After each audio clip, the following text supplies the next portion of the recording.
કે હે નાથ, આ તો કેવી વિચિત્ર ઘટના ઘટી ગઈ.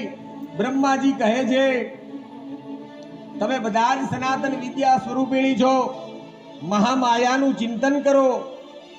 જગતની મૂળ શક્તિ ભગવતી નિર્ગુણા સર્વોપરી છે, એ જ હવે આપણું કલ્યાણ કરશે. બધા દેવતાઓ કહેવા લાગ્યા, લક્ષ્મીજીને શું જવાબ આપીશું?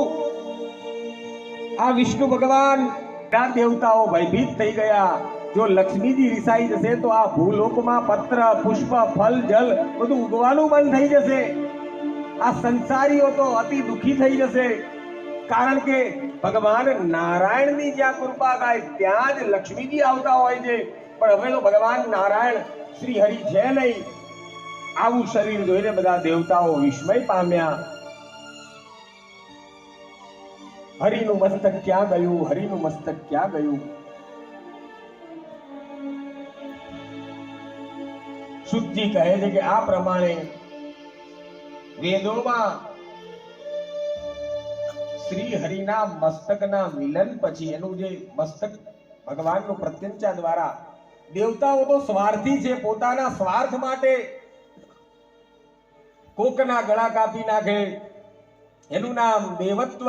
અને એવો આ ઇન્દ્રદેવ કામી, ક્રોધી અને લોભી, જે આસન પર બેસી જાય એને જલ્દી છોડવું ગમતું નથી. મારું મારું મારું જ કરે છે. હવે ઇન્દ્રદેવ પણ ભયભીત થવા લાગ્યા. ઇન્દ્રદેવને ખબર પડી ગઈ કે હવે આપણું પૂરું, મોટી ભૂલ થઈ ગઈ. હવે શું કરવું? એક વખત આ નાની વાતમાંથી ભગવાન હોય કે ના હોય, ભગવાન વિષ્ણુ કંઈક મોટું કદરૂપું વાત કહેવાના છે. તે જ જોઈને મહાલક્ષ્મીજીને ક્રોધ આવ્યો અને તરત જ તેમના મુખમાંથી લક્ષ્મીજીએ તેના પત્નીએ જ એને શ્રાપ આપ્યો હતો કે એક દિવસ તમારું મસ્તક ધડથી અલગ થશે. ભગવાનને પણ જોવો, ભગવાનને પણ આદ્યશક્તિ ભવાની એના પત્ની હતા, છતાં પણ એના દોષમાં, એના ઋણમાં થી એ છૂટી શક્યા નથી.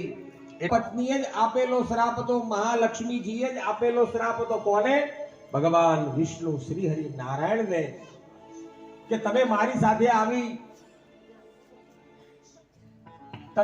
સાથે આવી કદરૂપી વાત કરી. ભગવાને લખી, આવતા સારા લાગે, જતા સારા લાગે.